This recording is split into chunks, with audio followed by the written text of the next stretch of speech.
Hello दोस्तों, आज मैं बात कर रहा हूं। अगर आप वन प्लस 7 या 70 सीरीज स्मार्टफोन के यूजर्स हैं, आपने अपने डिवाइस पर पिक्सल एक्सपीरियंस को इंस्टॉल किया हुआ है और आप उससे वापस आना चाहते हैं अपने ऑक्सीजन ओएस 10, 11 या फिर 12 पर, तो कैसे आ सकते हैं? क्योंकि मैं यहां पर आपको केवल मात्र 10 मिनट के अंदर ही पूरा स्टेप बता दूंगा और आप भी 10 मिनट के अंदर ही सब कुछ कर पाएंगे।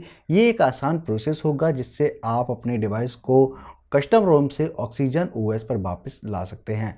तो क्या कुछ स्टेप फॉलो करने हैं? उसके लिए चलना होगा आपको पीसी की ओर। आपको एक लैपटॉप या फिर पीसी की आवश्यकता होगी। साथ में मोबाइल के साथ में आने वाली यूएसबी केबल की भी आवश्यकता होगी। इसके लिए ज़रूरी फाइल्स आप अपने पीसी या लैपटॉप पर डाउनलोड कर सकते हैं। डाउनलोड करने और ये पूरा प्रोसेस समझने के लिए आपको वीडियो को अंत तक देखना आवश्यक हो जाता है। तो अब आपको यहाँ पर ये जो स्टेप्स मैं बता रहा हूँ, उस तरीके से आपको इन सभी फाइल्स को डाउनलोड कर लेना है। लिंक आपको इन सभी की एक ही जगह पर टेलीग्राम पर देखने को मिल जाएगी मेरे। आप वहाँ से इन्हें डायरेक्ट डाउनलोड कर सकते हैं और ये मेरा टेलीग्राम चैनल है, इसके द्वारा आपको ये सारी लिंक प्रोवाइड हो जाएंगी कुछ इस तरीके से। साथ में आप इन्हें इंटरनेट के द्वारा भी अगर डाउनलोड करना चाहें तो एक एक फाइल आप ब्राउज़र के द्वारा सर्च करके कुछ इस तरीके से प्लेटफॉर्म टूल्स आप सर्च करेंगे तो ये आपको एक वेबसाइट देखने को मिलेगी। इस पर आप टैप करेंगे और यहाँ पर विंडो या फिर आप अपने आईमैक के लिए डाउनलोड करना चाहें तो यहाँ से कुछ इस तरीके से इस तरह से आपको एग्री करना है और इस फाइल को आप डाउनलोड करने के लिए सेव पर टैप कर देंगे। ये फाइल आपकी डाउनलोड होना शुरू हो जाएगी। इसके बाद आपको पीडीए नेट की फ़ाइल डाउनलोड करनी होगी। पीडीए नेट पर आप टैप करेंगे तो इस तरीके का पेज ओपन होगा। यहाँ पर ये फ़ाइल विंडो के लिए अवेलेबल होती है। कुछ इस तरीके से आप इस फाइल को टैप करके यहाँ से डाउनलोड करेंगे और आप सेव पर टैप कर देंगे। उसके बाद ये फ़ाइल आपकी डाउनलोड होना शुरू हो जाएगी। आपको इसमें एक कुछ इस तरीके से मिसलेनियस का एरर आएगा तो की पर टैप कर देना है और आगे बढ़ जाना है। यहाँ से ये फ़ाइल आपकी डाउनलोड हो जाएगी।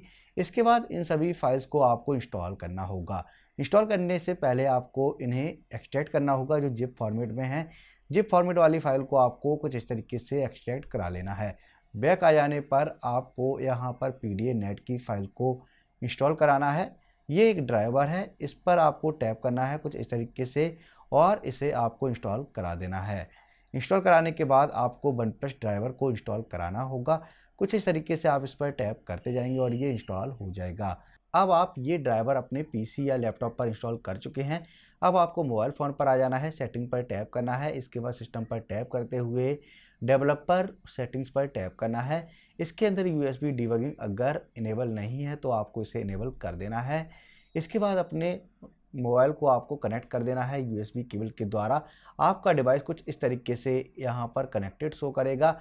अब आपको एडीबी फ़ोल्डर पर टैप करना है। उसके बाद यहाँ पर सर्च करते हैं जो फ़ोल्डर एक्सेस नेम होता है, उसके अंदर सीएमडी टाइप कर देना है, इंटर कर देना है। इसमें लिखना है आपको एडीबी डिवाइसेस, लिखकर टैप कर देना है। इसके बाद आपको ये कुछ इस तरीके का पॉपअप दे देगा आपके मोबाइल फ़ोन पर। आपको इसे अलाउ कर देना है टिक करते हुए। इसके बाद आपको बैक आ जाना है, अपने डिवाइस को यूएसबी केबल से निकाल लेना है।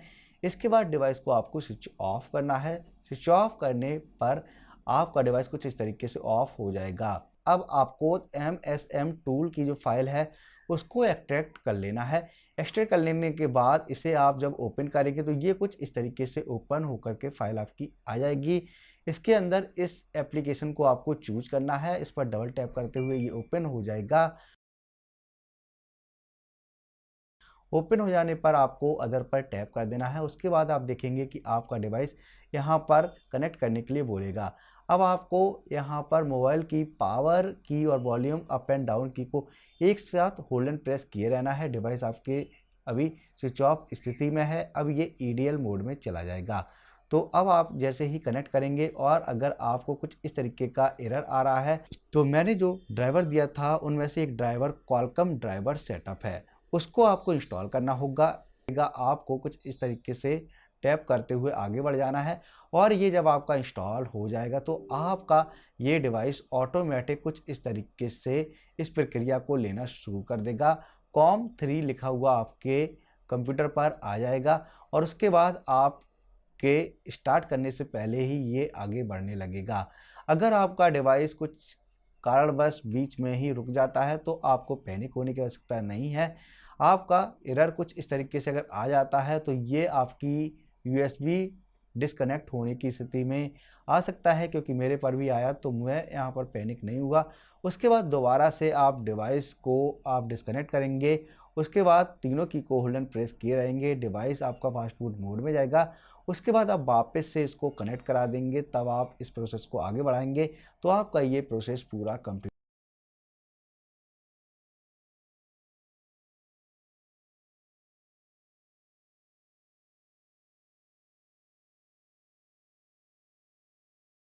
कंप्लीटली फाइनल हो जाएगा। कुछ इस तरीके से आपका डिवाइस सेटअप के लिए आ जाएगा। आपको इसका सेटअप कर लेना है और अब आप देख सकते हैं फाइनली मेरा डिवाइस ऑक्सीजन OS 11 के 11.0.5.1 वर्जन पर आ चुका है। तो कुछ इस तरीके से आप भी अपने डिवाइस को डाउनग्रेड कर सकते हैं, या फिर मैं कहूँ कुछ इस तरीके से आप ऑक्सीजन OS पर रिटर्न आ सकते हैं। तो ये एक आसान सा तरीका था। इसके जो बताए हुए एप्लीकेशंस हैं मैंने आपको लिंक डिस्क्रिप्शन में दे दी है। आप मेरे टेलीग्राम चैनल पर जाकर के भी डाउनलोड कर सकते हैं, या फिर आप गूगल से डाउनलोड करना चाहें तो कुछ इस तरीके से आप डाउनलोड कर पाएंगे। ये सारी प्रोसेस आपको उम्मीद करता हूँ समझ में आ गई होगी। अगर कोई सवाल या जवाब है तो आप मुझसे कमेंट करके पूछ सकते हैं, या फिर इंस्टाग्राम टेलीग्राम पर मुझे मैसेज भी कर सकते हैं। मिलता हूँ नेक्स्ट वीडियो में, तब तक के लिए इतना ही। Thank you. जय हिंद, जय भारत, वंदे मातरम।